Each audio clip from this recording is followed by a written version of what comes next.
Three now, and before we were rudely interrupted by technology, I was chatting with Ross Ashcroft, who's the director behind Horsemen, a documentary screening at the Documentary Edge Film Festival, which looks at the current economic situation, the current economic system, and says that it's completely broken, and has a bunch of experts to explain exactly why, and I think also give some solutions as well.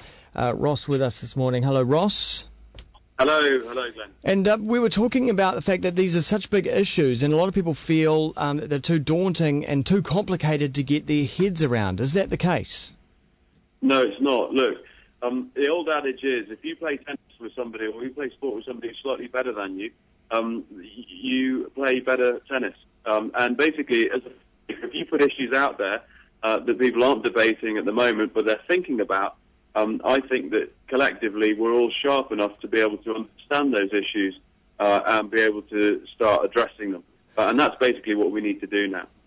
So what does the documentary say about the current economic system? You know, why is it fundamentally broken?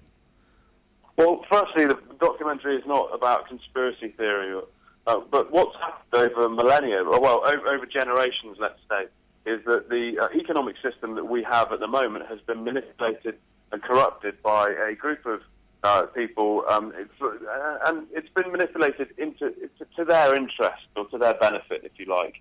And what the film does is it highlights how that has happened, and it then says, well, you know, if we want to re-engineer the economic system globally or nationwide, recalibrate it in the interest of everybody as opposed to the 1%, if you like, then we need to start thinking about the issues we raise in the picture. And so we're talking about these ruling elites. Now, are these ruling elites nameless, faceless people? I mean, can we put our finger on them? Can we point fingers at exactly who these people are?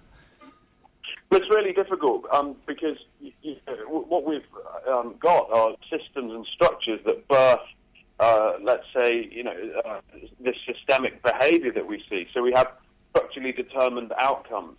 So it's not a minute. For a minute, am I saying that it's somebody stroking a white cat and being a puppet master pulling the strings? It's the systems that we have that are the problem. Now, everybody says, the current economic system has failed.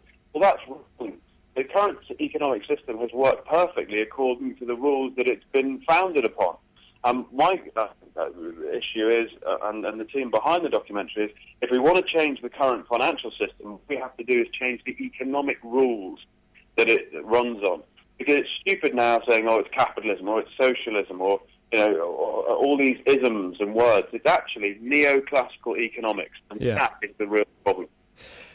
Are there any, say, let's talk about that 1%. Are they evil, or is everyone involved with the economic system? Is everyone a slave to it? No, they're not evil. They're amoral. And this is back to neoclassical economics. You see, neoclassical economists say we're not going to deal with morality.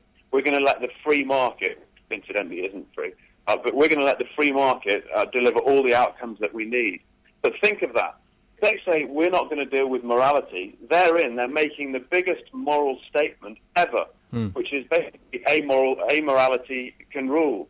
And that's a philosophically absurd position to take. And I don't want to live in a society, and I don't think a lot of people want to live in a society where you can just say, you know what, guys, it's a free-for-all.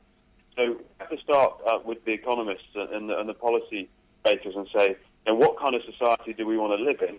And do we want the rich getting a lot richer and the poor continually to be continually downtrodden? We want to live in that society. I'm talking with Ross Ashcroft, who's the director behind Horsemen, a documentary at the Documentary Edge Film Festival.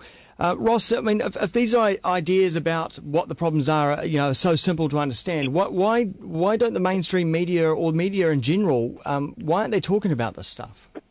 Well, it's a really brilliant question, and thankfully we are talking about it on your radio station, True. Which is progressive. Yeah. The point is that Gillian Tett, the assistant editor at the Financial Times, New York, makes the point in the film that what happened over generations is that our cognitive map, as she calls it, has been hijacked, if you like, and we need to take back our cognitive map. Now, the cognitive map is basically the way we think, and it's not so much important what's said on the news channels, it's what's left undebated or unsaid. And they're the most important things. And what we do in the film is we put back up for discussion all those things that have been left unsaid for too long.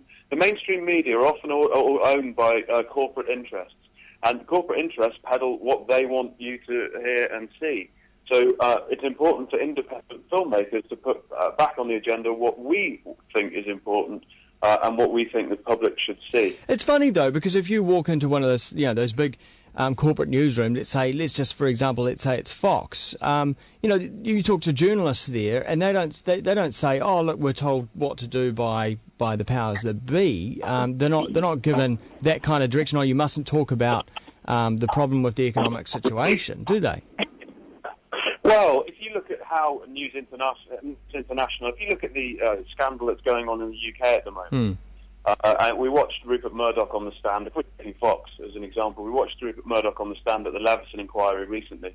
And no, he doesn't say, you can't say this, you can't say this. But hey, don't for 1 minute think that those journalists are going to bite the hand that feeds them.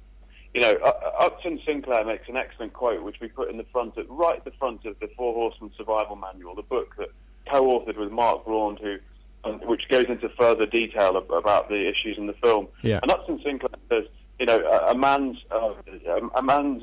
salary basically stops him understanding an awful lot of things that should be understood. So journalists are compromised in some way, and that's not their fault. That's just the way. Well, it comes back to the economic system, and we have to start to unpick that. Okay, talking about unpicking the economic system, obviously the documentary must offer some solutions to this. But when you talk with friends over drinks about, let's just say we did unravel all this, it always ends up in our minds as some kind of revolution, chaos, civil strife, an absolute bedlam. That's perhaps the alternative, is it not?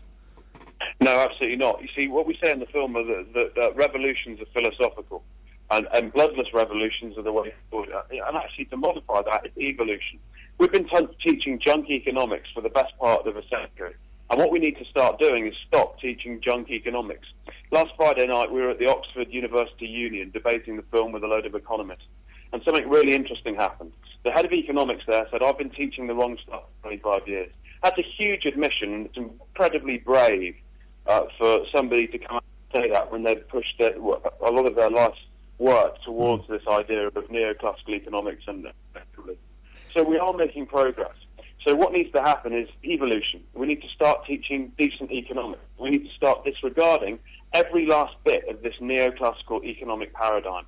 Milton Friedman, Reaganomics, Thatcher, what she did here, you saw what happened in Chile. And what we need to start engaging in is some of this marginalised at the moment, the more heterodox economics. And people like Professor Steve Keen at University of Western Australia, he's doing an incredible job at the moment, knocking down the ideology. And that needs supporting, and we need to start pushing those economists who are doing this pioneering work forward so we at least evolve and not be stuck in the dark ages as we are at the moment.